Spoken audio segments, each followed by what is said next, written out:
Saludamos a Iván Castro, nuestro colaborador del espacio de Enigmas e Historias Asombrosas. Iván, buenas tardes. Buenas tardes, Diego. Oye, hoy en tu espacio vas a hablar del Área 51. Ahora nos explicará exactamente en qué consiste este área y, eso sí, podemos decir que nos trasladas al desierto de Nevada, ¿no?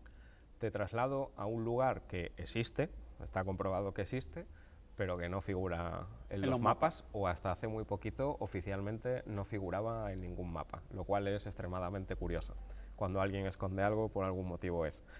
En agosto del 2013, la CIA, que es la agencia de inteligencia americana, todo el mundo la conoce, desvela una serie de informes, desclasifica y admite por primera vez la existencia de la famosa Área 51.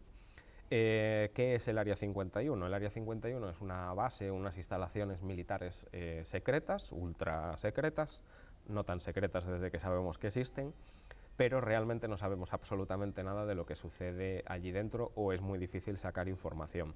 La información que se va filtrando de estas instalaciones, por supuesto, es gracias a gente que trabaja allí dentro, que ha dejado de trabajar, que se ha enemistado con el gobierno, etcétera, y empiezan a filtrar información. A personas despechadas, podemos decir. Por ejemplo, muchas de ellas desaparecen para siempre, también te lo digo. Está situada en el desierto de Nevada, al lado, a las orillas de un lago seco que se llama el lago Groom, y prácticamente allí operan las fuerzas aéreas de los Estados Unidos, ciertos departamentos de defensa de los Estados Unidos, etcétera. Y bueno, es un área en el que, por supuesto, trabaja muchísima gente.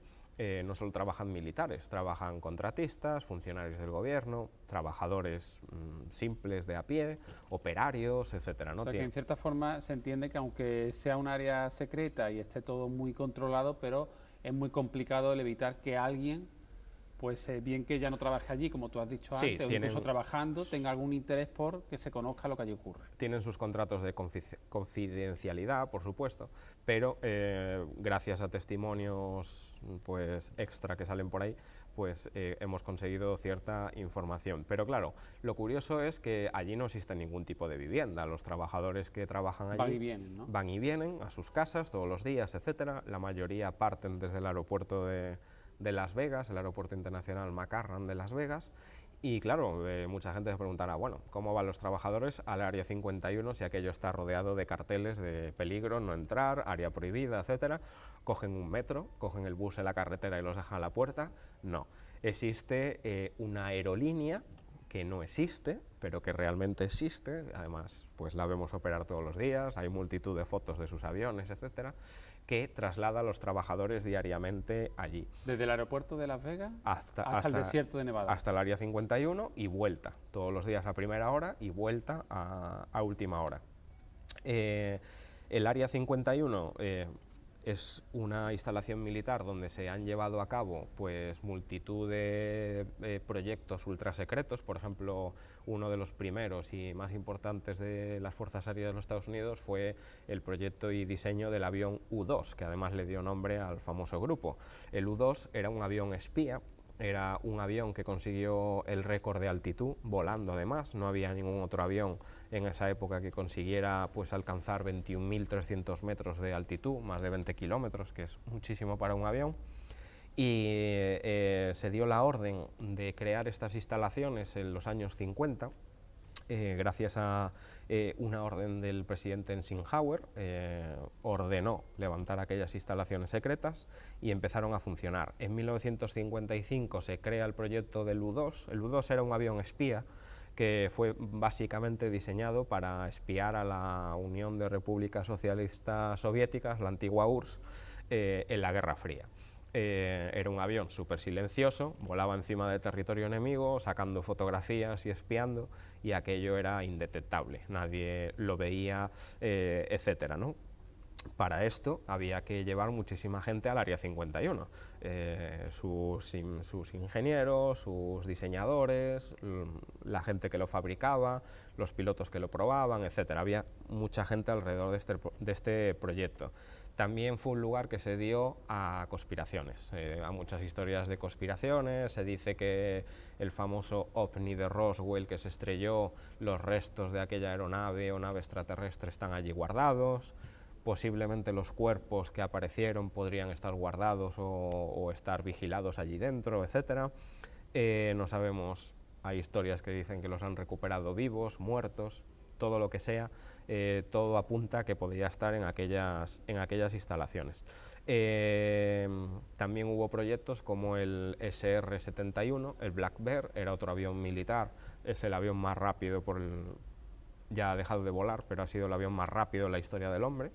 Y luego también el F-117, ese avión negro que es muy triangular, entró en escena por primera vez en la Guerra de los Balcanes, un avión completamente invisible. Y claro, era un objeto que de noche tú lo ves en el cielo con sus luces iluminado y ningún avión existe con esa forma, y dio lugar a muchos casos de avistamientos OVNI. Se confundía ese avión con cualquier tipo de objeto volador no identificado y la gente pues pensaban que eran OVNIs que estaban volando encima del Área 51. Multitud de proyectos militares. La gente que va a trabajar allí, ¿cómo hace? Pues ellos llegan al aeropuerto de Las Vegas, al aeropuerto McCarran, y ya desde los años 70 esta aerolínea, que no es su nombre oficial, pero los investigadores la han bautizado como Janet Airlines, y ahora diremos por qué, pues desde los años 70 comienza a llevar a sus trabajadores a las instalaciones.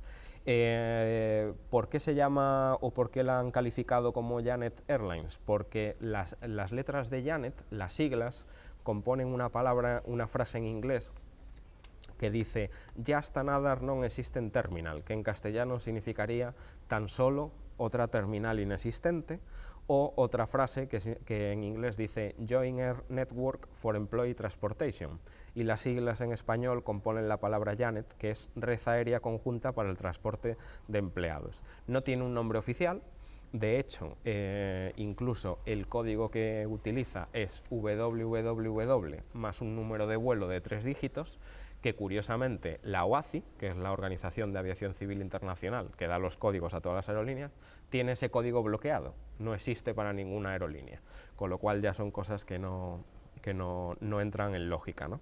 La aerolínea pertenece al contratista americano AECOM, que trabaja exclusivamente para las Fuerzas Aéreas Americanas, y esta aerolínea, en el aeropuerto de Las Vegas, pues tú no puedes llegar y comprar un billete para viajar en ella. ¿Por qué? Tiene una terminal totalmente exclusiva, más o menos pasan por allí 1.500 trabajadores de forma diaria, suben en sus vuelos y van hacia distintas instalaciones, no solo hasta el Área 51, sino a otras instalaciones, y vuelven en el día. Y bueno, pues el protocolo de seguridad es máximo, que nadie puede entrar allí si no tiene una autorización de máximo nivel. Es una aerolínea comercial pura y dura que transporta pasajeros, los coge en A y los deja en B. ¿Cuál es la excepción? Que si tú coges pasajeros en A y B es el Área 51, pues realmente convierte a esta aerolínea en algo especial. Es la aerolínea que existe más desconocida del mundo entero. Que sepamos, tiene 11 aviones, 6 Boeing 737, que además fueron comprados a Air China, y luego tiene 5 turbohélices, 3 Beechcraft 1900 y 2 Beechcraft B200, que precisamente es el modelo que, por ejemplo, yo he volado en las ambulancias aquí en Málaga, ¿no? Son turbohélices de corta distancia. Están todos pintados de blanco, los Boeing, y son muy característicos porque llevan una raya roja alrededor de todo el fuselaje, desde el morro hasta la cola. Los turbohélices van todos pintados de blanco y llevan unas rayas azules, son, digamos, que menos llamativos. Está claro que también se ha comprobado que viajan, por ejemplo, científicos que tienen relación con estudios nucleares, con lo cual sabemos que en el Área 51 hay pruebas o ensayos nucleares. ¿Por qué? Primero, porque viaja esta clase de científicos diariamente allí, y segundo, porque el Departamento de Energía de los Estados Unidos es uno de los responsables del Área 51. ¿Y qué quiere decir esto? Que el Departamento de Energía solo se hace cargo de las instalaciones en suelo americano donde se ensaya con material nuclear, con lo cual esto demostraría que en el Área 51 existen ensayos nucleares. También esta aerolínea vuela a sitios, por ejemplo, como el campo de pruebas de Tonopah, que está también en el desierto de Nevada, y también se estarían realizando allí ensayos nucleares. Uno de los mayores investigadores de esta aerolínea se llama Joseph Fitsanakis, y ha estudiado muchísimo esta aerolínea, y él dice que solamente tiene una única misión. La misión de esta aerolínea es transportar a los trabajadores diariamente desde Las Vegas hasta el Área 51 y vuelta, y bueno, es una aerolínea que además tiene un expediente de accidentes bastante limpio, pero hay un caso curioso ocurrido el 14 de marzo del 2004, donde se estrella uno de sus turbohélices muy cerquita del campo de pruebas de Tonopah, y muere el piloto y mueren todos los ocupantes que iban a bordo del avión. La causa oficial del accidente: un fallo cardíaco repentino del piloto. Todas las aeronaves comerciales llevan dos pilotos.